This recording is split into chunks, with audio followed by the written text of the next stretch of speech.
Mbappé fait parler de lui du côté de l'Espagne, on va voir tout ça dans cette vidéo. Salut à tous les gars, c'est Azial. Aujourd'hui on se retrouve pour une nouvelle vidéo, on va revenir sur le cas Kylian Mbappé, car oui, j'ai sorti une vidéo ce matin qui va ressembler entre guillemets à celle-là, mais on va aborder quand même des sujets différents. On va reprendre à peu près les mêmes déclarations, notamment du côté des médias espagnols, mais cette fois-ci on va bien rester sur les déclats en tant que tels et les analyser. D'ailleurs vous allez voir que c'est pas exactement les mêmes déclats que dans la vidéo de ce matin, mais c'est globalement aussi des déclats pour vanter notamment la dynamique récente et le dernier match de Kylian Mbappé face à Séville. Donc on va parler de tout ça dans cette vidéo. Bien évidemment, on va aussi revenir sur d'autres actualités autour du Real Madrid. Comme d'habitude, vous connaissez, on va aborder le cas Kylian Mbappé, on va parler de son dernier match, on va parler de ce que pensent du coup les médias espagnols de lui ces derniers temps, de son importance désormais du côté du Real Madrid, peut-être aussi la surresponsabilité, la responsabilisation, j'ai envie de dire, qu'il a dans cette équipe, et peut-être le centrage qui commence à arriver du côté des médias, du côté du Real, du côté même tactiquement, ce qu'on voit dans cette fin de saison. Bon, en attendant l'arrivée de Xabi Alonso, on connaît, mais tactiquement, ce qu'on voit dans cette fin de saison, on sent que, en gros, c'est bon, les gars, donnez la balle à Kylian et puis voilà, laissez-le. C'est un peu ça ce qui se passe dans cette fin de saison côté Real. On va pas se mentir, c'est un peu bon, les gars, donnez la balle à Kylian et puis laissez-le, hein, laissez-le faire. En plus, il a son potentiel soulier d'or à aller chercher, ce qui serait quand même un beau camouflet pour sa saison qui, au final, n'est pas si catastrophique que ça, mais n'est pas non plus bonne, je trouve personnellement. C'est une saison moyenne plus. Moi, comme je vous l'ai dit plein de fois, je lui mets à peu près un 6, 6,5 sur 10 sur la globalité de la saison, parce qu'en fait, pour moi, les 6 premiers mois sont vraiment catastrophiques, mais catastrophiques.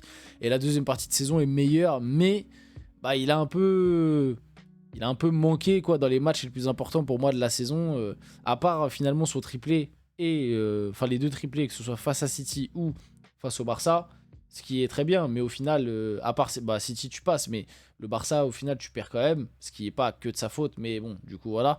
Mais sinon, à part ça, les autres gros matchs dans cette deuxième partie de saison, bah, il est passé un peu au travers comme tout le monde, hein, en Ligue des Champions, etc. Donc on va parler de tout ça dans cette vidéo. Bien évidemment, avant que la vidéo commence, n'hésitez pas à liker, commenter, partager et vous abonner, ça fait toujours plaisir, ça aide pour le développement de la chaîne, et nous, on va y aller dès maintenant. Donc comme je vous l'ai dit, c'est globalement le même schéma que ce matin, mais là où ce matin je suis parti un peu dans ma tirade, et en fait j'ai énormément développé, d'ailleurs je vous invite à aller voir la vidéo que j'ai fait ce matin, et en fait j'ai énormément développé un peu, j'ai envie de dire, par rapport à ce que j'avais à dire sur le cas Mbappé. Là on va vraiment analyser les déclats, et en plus on va voir que c'est pas exactement les mêmes, c'est pas exactement la même ressource d'infos, même si globalement il y a des trucs similaires, c'est pas exactement pareil.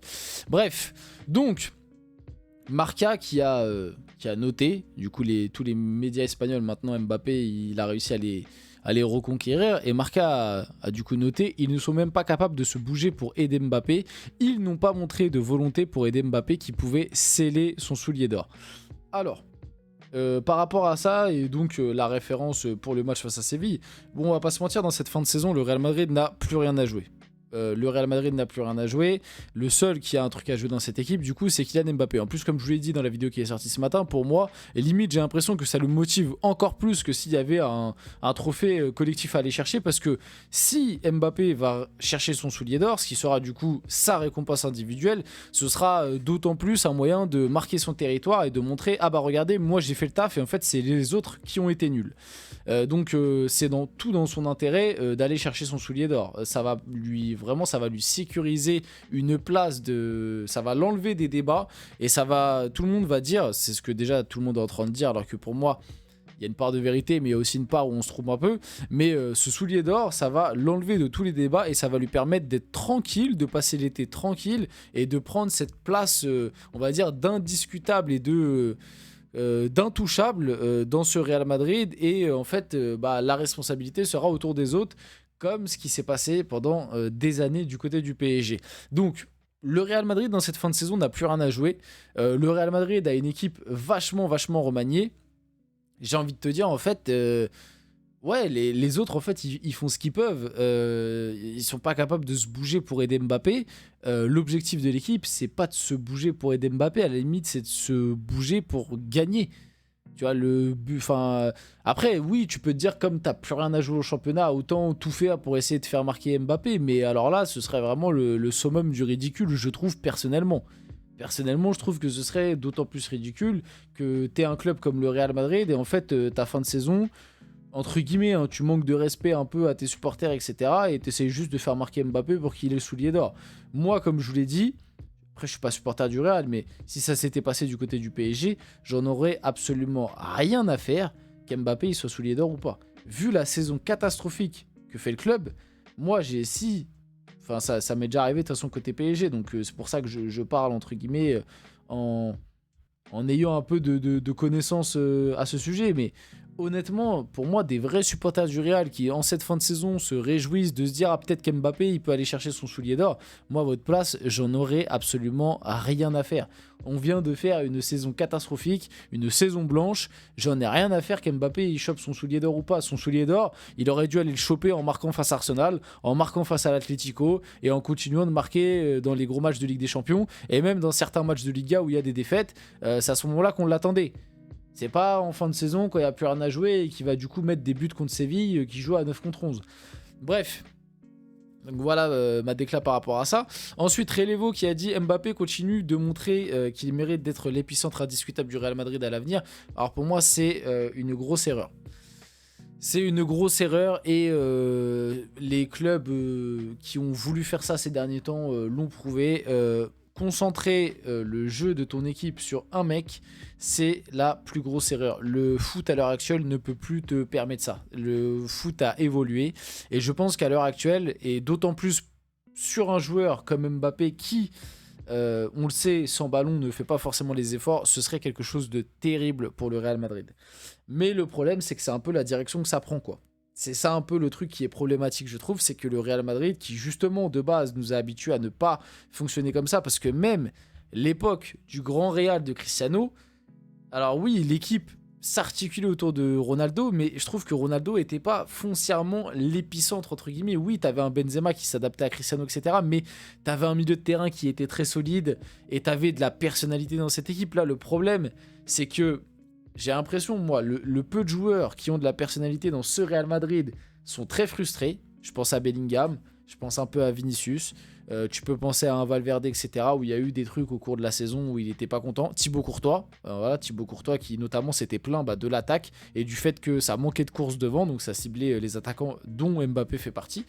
Et j'ai l'impression qu'en fait, tous ces mecs de caractère, ils sont frustrés entre guillemets, du jeu de cette année et du fait que Mbappé ait un peu déséquilibré le truc et le reste n'a pas pour moi la personnalité entre guillemets pour construire quelque chose vraiment avec Mbappé comme épicentre. Et puis comme je vous l'ai toujours dit, pour moi un Ronaldo était bien plus un leader qu'un Kylian Mbappé. Pour moi Mbappé c'est pas un leader, pour moi c'est pas quelqu'un qui est capable de t'emmener une équipe, c'est quelqu'un qui peut être un leader technique, peut te faire la différence dans les gros matchs, mais il n'a pas l'attitude d'un leader.